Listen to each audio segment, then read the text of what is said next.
A gente vai falar um pouquinho mais da delação, entre aspas, do Mauro Cid, absolutamente nula por tudo isso, já que o Grigoletti trouxe. O Alexandre de Moraes não poderia estar ali participando daqueles interrogatórios, daquela maneira, tentando induzir o Mauro Cid, fazendo tortura, sim, ameaçando a família, ameaçando de prisão, uma Ele série que é vítima, de né, Marcão? irregularidades. Ele que é Hã? vítima também. Não, ele ali é tudo, né? Ali ele assumiu. Ali, finalmente, nosso quadro de humor vai falar disso hoje. Vamos reprisar um vídeo maravilhoso do Paulo Souza. Ali ele é tudo, né? Ele é o policial, o investigador, ele é o procurador, ele é a vítima, né, o interessado no processo, ele é o juiz, ele é tudo, ele é tudo. Mas antes de passar para o Consta, para a Ana e voltar ao Grigoletti para mais uma rodada sobre isso, essa reunião, por exemplo, que o Grigoletti citou, do Bolsonaro com os embaixadores, e por conta disso ele está inelegível, essa reunião a gente não pode esquecer que foi uma resposta a uma outra reunião convocada e realizada com os embaixadores, os diplomatas em Brasília, pelo Edson Fachin, que era presidente do TSE, para dizer que o nosso sistema eleitoral, o nosso sistema de apuração é 100% maravilhoso.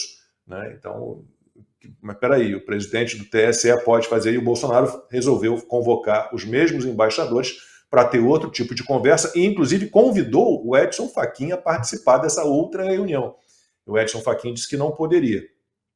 Sobre essa história de o Bolsonaro pensou em algum dispositivo constitucional, aí a gente entra naquela hipocrisia, no reino da hipocrisia total, porque o general Vilas Boas deixou muito claro que quando estava ali a Dilma prestes a sofrer o impeachment, ela o convocou, né, e outros políticos do PT estudaram, né, a convocação do plano um plano de estado de defesa, decretação de estado de defesa, para barrar o impeachment da Dilma. Né? E em relação ao 8 de janeiro, esse golpe que não é golpe, num domingo, sem ninguém em Brasília, com o Bolsonaro já fora da presidência, com as autoridades fora, num domingo, com as autoridades fora de Brasília, com a Praça dos Três Poderes desguarnecida como talvez nunca tenha se visto, com algumas pessoas ali infiltradas de alguma forma, uma confusão estranha. Né? Aquilo ali foi considerado uma tentativa de golpe de Estado, consta, mas tudo que a gente viu lá, e a gente já mostrou aqui algumas vezes esse vídeo aqui no 4x4, das manifestações que descambaram para violência, para quebra-quebra, em 2006, 2013, 2014, 2017, com a turma do PT, com o PSTU, com o PCB, com o CUT, com o MST e tal, aquilo ali nunca foi, né, considerado uma tentativa de golpe de Estado, consta. Porque está muito claro, na verdade, vamos falar em português claro, né? Está muito claro que quem realmente deu um golpe está lançando mão dessa hipocrisia, desse duplo padrão e tudo, para perseguir aqueles que não cogitaram sequer, e não seria crime, golpe algum. Parece que houve uma discussão dentro de alguma cúpula ali sobre o artigo 142, que é um artigo da Constituição brasileira, que cabe algumas interpretações. O grande, renomado e respeitado, a quem desejo melhoras, está internado, jurista Ives Gandra Martins, tem lá uma opinião sobre isso, e ele estava na Constituinte. Então, discutir a aplicação do 142 não é crime, não é golpe. Tratar aquele quebra-quebra, aquele vandalismo do 8 de janeiro como uma tentativa de golpe, é óbvio que fica até parecendo algo já premeditado, aí sim, daqueles que realmente deram um golpe no Brasil, soltando o ladrão para recolocá-lo na cena do crime e se vangloriando disso, né? Parece que eles pensaram já naquilo para poder encaixar na narrativa de perseguir Bolsonaro. Quem levantou essa suspeita foi o próprio filho do presidente, o deputado Eduardo Bolsonaro. Né? Agora, o Gilmar Mendes, que dá mais entrevista do que qualquer coisa, né, e lamenta mortes e dá opinião cultural, ele só não faz defender a Constituição. Gilmar Mendes deu uma entrevista para o Estadão, temos uma chamada aí, né? A entrevista é basicamente o seguinte, né? É um show de arrogância, aberrações jurídicas e cinismo, como disse a amiga que me mandou logo cedo essa entrevista. Agora, a manchete está errada, né? Como é que poderia ser resumido isso? Gilmar Mendes antecipa seu voto ao Estadão, mesmo antes de ouvir os argumentos da defesa. Esse é o resumo da ópera bufa. E tem um detalhe aqui, né? Mesmo nessa entrevista aqui, o Gilmar Mendes está antecipando o voto dele, né? Ele diz claramente que não foi colocada em execução a tentativa do golpe. Ora, não é preciso ser um jurista, mas temos um na bancada, ele pode falar já já. Não é preciso ser um jurista para saber que se não houve a execução, não foi um golpe. Tudo vai por água abaixo. Mas, de novo, Lacombe, por que eles falam tanto, dão tanta entrevista, nós derrotamos o bolsonarismo, perdeu o Mané numa mola? Porque eles perderam o pudor. Eles sabem que o Brasil já é um estado de exceção, eles têm o poder, o que é diferente de ganhar a eleição, e eles estão usando esse poder para massacrar a direita e criar a volta da estratégia das tesouras com uma direita permitida, que é o máximo que eles vão tolerar, alguém que aceita não criticar o sistema, não bater de frente com o STF, não falar mais do tabu do processo eleitoral, nada disso. Fazer um joguinho ali de, no máximo, discutir eficiência econômica, criticar o Lula em relação ao preço do ovo e falar de eficiência na gestão pública. Aí, beleza, né? Voltar essa palhaçada toda. O próprio Alckmin, né, vai voltar a ser oposição ao Lula, aí eles ficam felizes e tranquilos. Então, tudo isso é uma palhaçada de mau gosto. O Brasil está na mão de uma quadrilha que aparelhou a máquina pública toda e está até a última instância do judiciário. Aliás, lá é onde está mais aparelhado. Tem gente perguntando por que eles querem tanto ficar na primeira turma, em vez de ir para o plenário. A resposta é muito simples, na minha visão, porque eles querem evitar 2 votos contrários. E aí podem dizer que foi unânime, porque o Fux é o único que você podia desconfiar. Puxa, você é o único juiz nessa bagaça. Pô, pelo amor de Deus, né? Faz aquilo que tem que fazer. Mas a gente sabe como é que funciona a pressão desse pessoal. Eu não sei se é uma mistura de compromat, que os soviéticos faziam muito, né? Com ameaça concreta, direta, que nem o Alexandre de Moraes claramente fez ao Mauro Cid, né? Botou no pau de arara, torturou. Né? É um sujeito com modus operandi de capo, de mafioso. Vamos falar sério. Então, esse pessoal usa compromat, né, que são aqueles dossiês, assim, olha, temos aqui imagens em Cuba, né, esquisitas. Chantagem, olha, sua família, sabemos onde sua mãe mora, seus filhos estudam e tudo. E corrupção. Veja, se você aderir, tem aqui um saco de dinheiro te esperando. Se você quiser bancar o herói, lembre-se que heróis morrem cedo.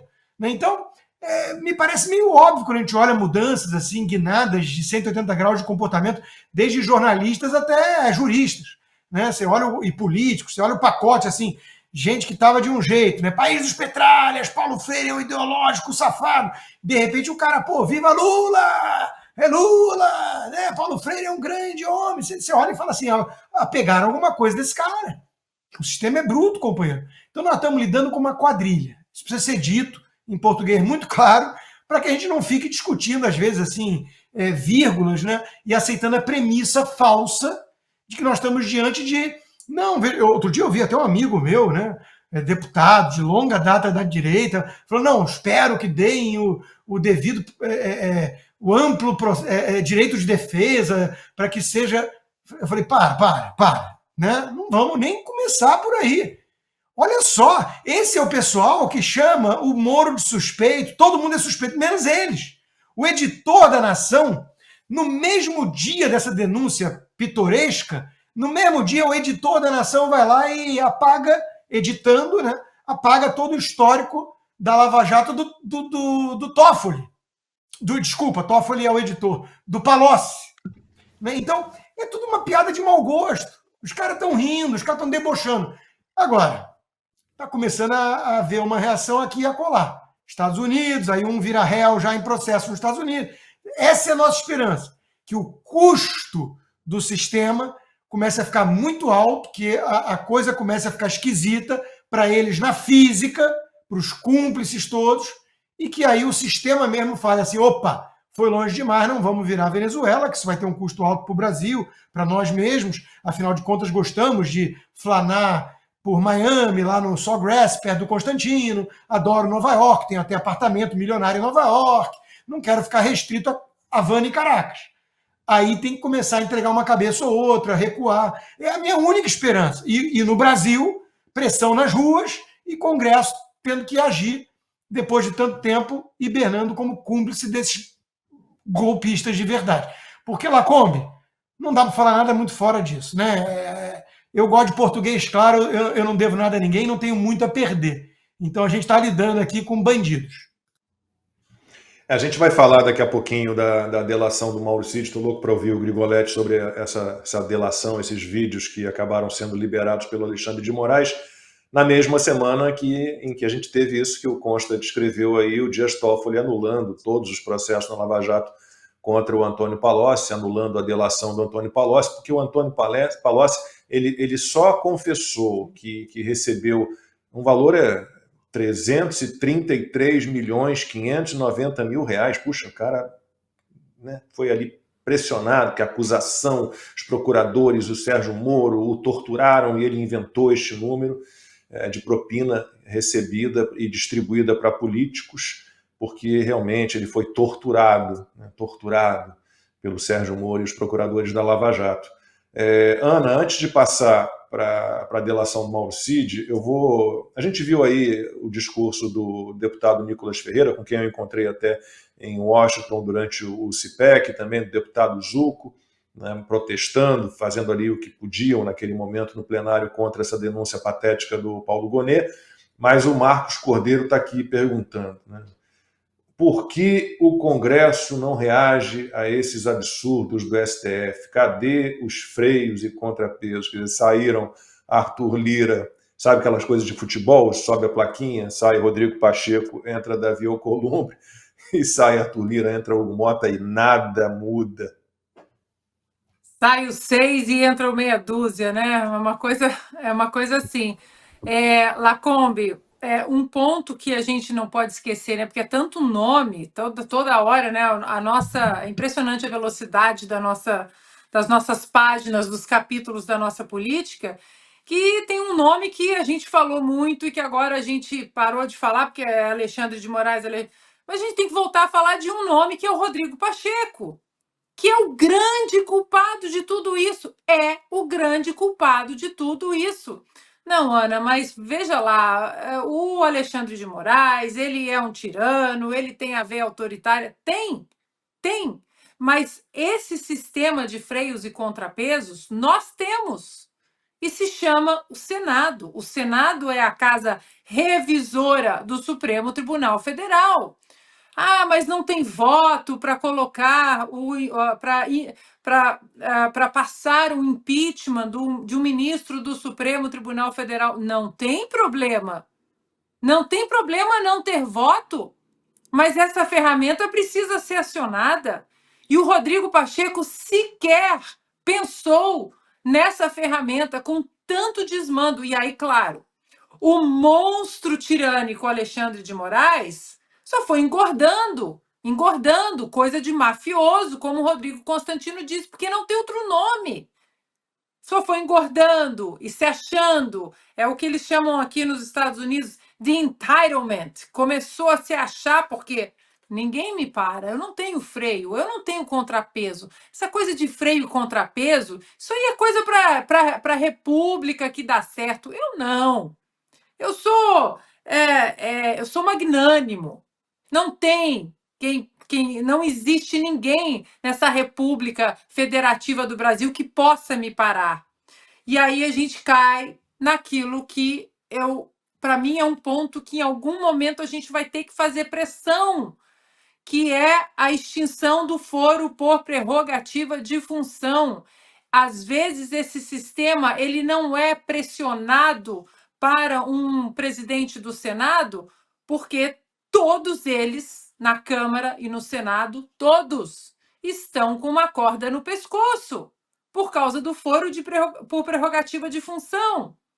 O Supremo Tribunal Federal é um telefonema, porque hoje, o que acontece? Hoje, tudo no Brasil é aberto de ofício. Não existe mais Ministério Público, investigação, apresenta para o Ministério Público segue com a denúncia. Não existe. Hoje os ministros eles abrem inquéritos de ofício. Não é isso, doutor Grigoletti? Então não tem mais o sistema, o processo correto de toda a demanda, de toda a cadeia processual. Então fica todo mundo refém do Supremo Tribunal Federal, que é a nossa última instância. Acabou. Então, se tudo já começa lá de cima, de ofício, é claro que vai ter gente com medo. Nós vimos no julgamento do deputado Daniel Silveira os telefonemas para os gabinetes dos deputados. Não, vocês vão sim manter uma prisão inconstitucional. O próprio, hoje, presidente da Câmara dos Deputados, o deputado Hugo Mota, votou a favor, votou para manutenção. Então, assim, até quando nós ficaremos, né? Eles, os parlamentares, ficarão reféns do Supremo o tempo todo? Porque não é nenhuma questão de, não, algum processo, eles podem ter algum conchavo ali na primeira instância ou com o Ministério. Não, hoje os ministros abrem tudo de ofício. Eu quero, eu respiro, eu quero, e assim acontece.